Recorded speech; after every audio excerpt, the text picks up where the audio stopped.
Welcome, dear viewers, to another episode of The Bridge Show. And what a show we have for you today. We are going through the roof today with some incredible stuff. So let the show begin.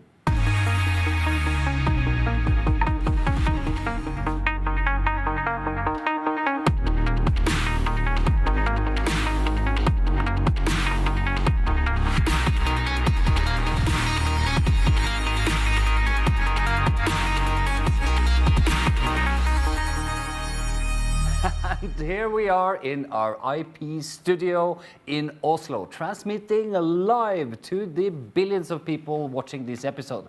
Because today I have a visitor called Ståle. Hello, hello. And Ståle is one of the co-creators of this amazing technology that we call the widgets. Because it's launch week, so we are launching a lot of stuff.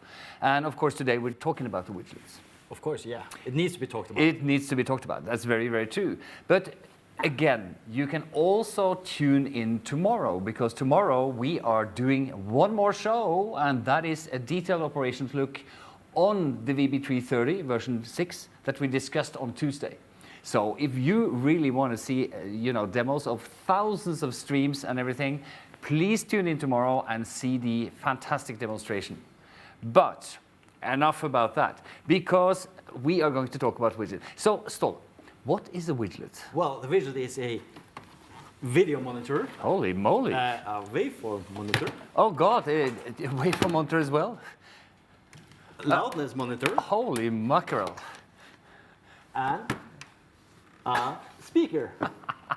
Okay, so, yeah, and you can actually fit all that in a web page? Absolutely. Oh my goodness. Oh, well, okay. That's an interesting explanation of what a widget is. Yeah. But let's talk a bit about the practicality of this thing. This is not practical. No, this is not practical. Obviously, it's not very portable either. No. No. So I think that we'll hand off this basically and start talking about what the widget really is. And of course, it is it's browser based. It is. That's very important. And it's HTML code. Yeah, it's pure HTML JavaScript code. So you can put it into practically anything. Yeah, so if you have a web page where you have some other values or information that you already use in your production, you could easily pull in stuff from the VB440 and show it there. And that means, of course, that it can be orchestrated by a web editor. Yeah, so if you pull up a Notepad or Dreamweaver or whatever your favorite web development tool is, yeah, you can easily pull that in there and just merge it into your own code or just make a new one. And it's not like that web designers are scarce. There are quite a lot of them on the planet. Yes, I think half of the population now is a web developer. Yeah, I think so too. And that means that any one of those can actually use the widgets. Yeah, and I think even if you can't find a web developer, just find any 15-year-old kid and he can do it for you. That's very cool. Oh, that's cool. So the kids will from now stop skateboarding or anything. They will be programming widgets. So obvious. It's very, very good. But we talked about orchestration, but also one important thing here is the latency, right? Yes. So we focus on getting the latency down to where it's actually usable. Yeah. So we have a latency that's below 2 frames. That's pretty good. That's very good. Well, it is because, any SDI signal is basically always 2 frames because you have a frame synchronizer in both ends. Yeah. So that means that this is faster than an SDI cable. Yes, you can maybe put it that way. Yeah. But more importantly is that if you have a multiviewer and you connect that to a normal TV, yeah, that usually adds a couple of frames of latency just in That's video very processing. So by that point, you're actually after us. But since it is HTML code, that also is an interesting point that you can see this anywhere. Yes, in bed even. Oh my God. I thought you would bring that up. That's an interesting application. But that means that also you can have your widgets, you can build a multiviewer if you like. Yeah, that's easy. You just pull in 16 widgets and you have 16 videos.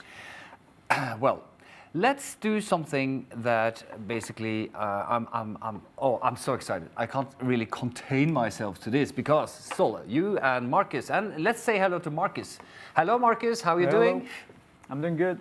That's excellent because we have got help from our fantastic Marcus, and together with you, Ståle, you're actually going to show how to use the widgets.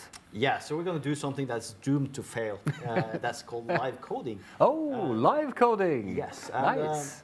Historically, I think 9 out of 10 tries on live coding usually goes bad. So, but Well, there we go. We have to try this. we think widgets are so simple that it's actually going to work.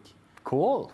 Well, to no further ado, go on. Come on, Marcus. Take it away. So Marcus is here placed with what's basically the most barest HTML files. It's basically just opens and closing the HTML tags, and we put the background as black just to keep it Nice, safe. nice. Yeah. So of course we want to put a video in here. So Let's do it. just to do that, you just need to have something called a div, which is basically a container in HTML Okay. lingo, and then you need to pull in all the code from the VB440. Yeah. And that's kind of the difficult part, but thankfully we've already written this. So Yeah. it's just 3 lines. You just paste into Three your, lines of code. Yeah. You just Wow. paste it in. Yeah. And it pulls in all the heavy lifting code from us. Yeah. And with the code that's in there now, you can just say, oh, I want a new widget, Yeah. which is what you want. Yeah. And you can say, okay, I want a widget to look at a certain video. Yeah. I can see that he's selected the camera he's on. Oh, yeah. Probably want to see himself, I guess. I think he's not camera shy. No, clearly not, right? So, and then after saying that's the camera, you basically attach it to an HTML There he is. object, which is the div we just created. And there you are, you have video in your browser. And hello, Marcus. Look at that. He is actually embedding himself into his own web page. Yes, so I think he should now add another video of us, right? So to do that, you just have to make another container, a div, call it video 2 instead of video 1, and then make a new widget. And you see he's cheating by copying the code he just wrote. Good and man. using the other camera and attaching that to the other div. And There we go. There we are, right?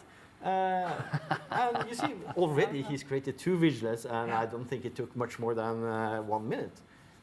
That's pretty awesome. Yeah. I mean, really, and that's all the code it takes? Yes. And of course, this is Holy just Moses. video, but Yeah. I think we should add a waveform. Yes, please. Yes, please do so. So of course, then you need another one of these containers, and you call that wave1. And you say, okay, you basically use the widget that's already looking at the video, because Yeah. that has all the video information. So you just say, okay, I want a scope, attach that to the wave div we just made, Yeah. and just tell it what type it is, and there you are. Now you see there's a problem here. Oh, there we go. Scroll. Yeah, it's not fitting onto the page. No, it's not. And here we're going to do a trick that's actually pioneered by the cooking shows, and that's actually cheating and Oh. doing something before the camera was turned on. So you see, it's basically a look variant at of that. what was just there. It just adds some styling to scale it so it looks nice. And that's standard scripting language. There's nothing, dramatic here. No, this should be very familiar for anybody who had done anything. You talked about a 15-year-old. Of course, Marcus is slightly above 15 years, so, but it can be done by youngsters. Yes, I think this should be doable for even young kids. Holy mackerel. Well, this looks pretty nice, but shouldn't there be a waveform scope under the other camera as well, just, to go crazy? Yeah, so you see what you do. You just make another one of these containers and just enable waveform on the other widget Yeah. and attach it to that. There you go. That's the fastest deployment of a waveform scope I've ever seen. Yeah, and It's crazy. This is code, it's advanced code, Yeah. but still I find this easier to deal with than one of those configuration tools Oh, yeah, for some of yeah. the multiviewers. That's very true. We won't mention names, of course, but it's very true.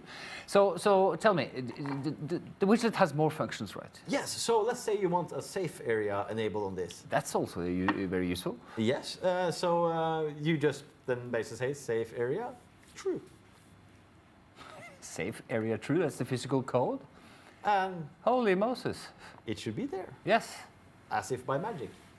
And I think there's one important part that's missing here, and that's audio meter.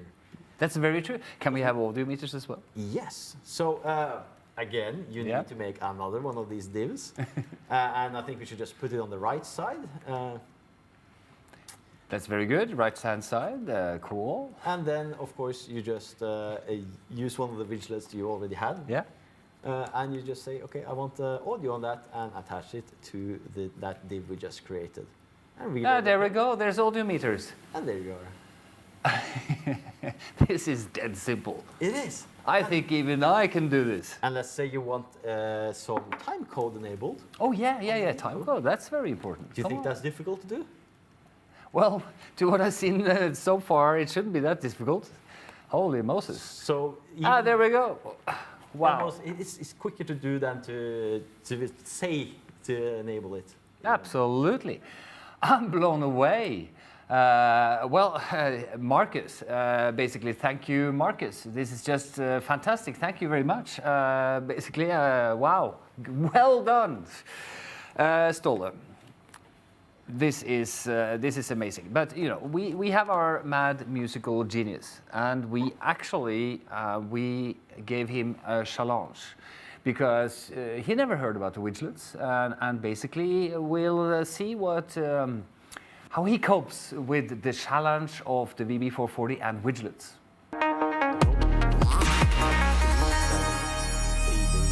VB440. What? The VB440.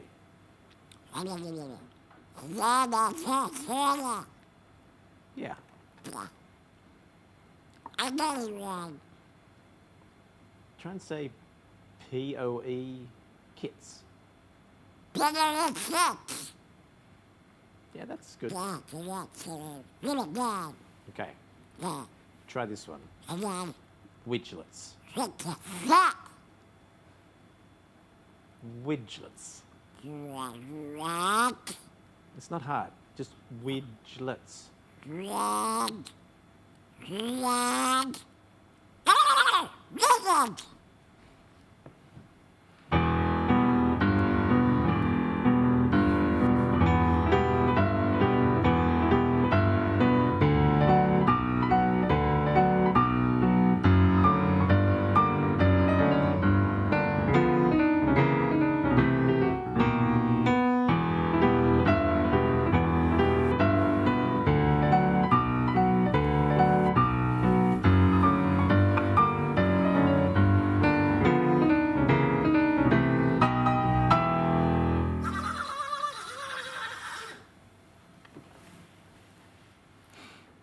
That's pretty phenomenal, I must say. So obviously then we have Donald Duck. He can do widgets. Then anybody could, right?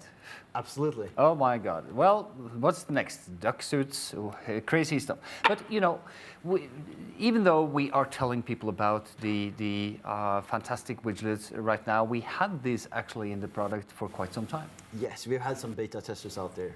And we as particularly have worked with a fantastic company called NAP Australia. And they have been using widgets for amazing purposes. And I believe we have a picture, actually, of one of their outside broadcast vehicles where we utilized the widgets running on Apple iPads, basically. And that replaced a lot of the equipment. No more multi-viewer necessity, no more waveform vector scope. Everything was actually gathered in the widget. Yeah, it worked perfectly. It really did, and that was basically from VB330, that was 440, that was in Sydney, and we were in Campbelltown. Yes, so that's, I'm not sure how far away, it's like an hour or two away from Sydney. So yeah, no kidding. I'm blown away because again, one thing is of course showcasing this, but you can also use them to build your own multi-viewers. You can build whatever you like actually. The sky's the limit. I say. If you want like a display of one of your TV channels at your coffee machine, you can do that. That's very good. Oh my goodness, I say. Well, Ståle, I'm very, very grateful that you took the time, and thank you to, of course, Marcus as well.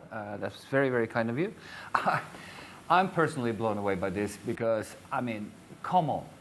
It's a tool set. You suddenly have real-time, I will say very close to no latency video that you can embed in a web browser. You can use it next door, or you can use it basically on the other side of the planet.